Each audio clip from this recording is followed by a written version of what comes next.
No. All right, that's actually a very good question, Joel. So what they use is they use a computer program, and it matches the 100 closest matches to that fingerprint, that specimen that you took at the crime scene. From there, they have people that actually go through and they try to match each swirl and each circle in the fingerprints until they get a 100% match. Now, if your fingerprint has never been taken, it won't be in a database, but if that was the case, we now have your fingerprint, and if you ever do go and get a fingerprint, everything gets checked back in the database. So, say you commit a crime, you think you got away with it, you get your fingerprints taken, it'll send a match. Any other questions?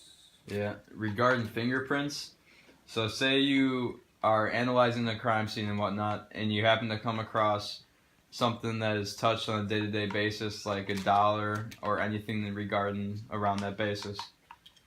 Now, since there are multiple people that touch it day-to-day, how are they able to analyze the exact person that had that right before the crime scene happened?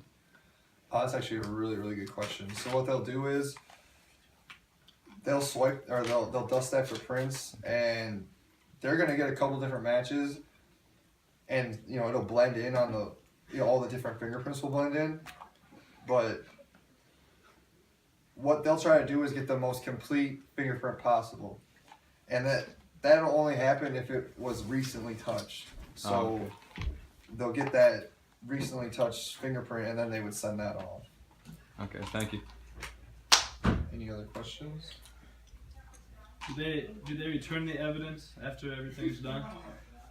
That's actually, it's dependent. If you have a really good lawyer, you might be able to get something back, but for the most part, it stays tied up. Well, especially if it's illegal, or if it's money that was obtained during illegal activities, you won't ever see it again. Nobody will see it. It'll just stay in a locked cage. So that's part of the reason we have inflation. Nice.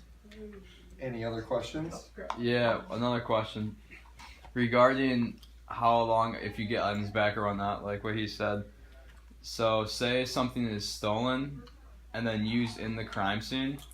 Is there a time frame at all within the time if the person will get it back or if they don't get the item that was stolen back? So say somebody were to steal a gun, use it in a crime, and it gets taken away. Does that person receive the weapon back at all? The original owner of the gun? Yeah, the original owner. No, they would probably never get it back because it was used to murder someone. If that was the case, or it was used to attempt a murder as well. Okay. They would never get it back. Is that all for tonight? I want to thank you guys for your time. You've been a good crowd. Woo! What?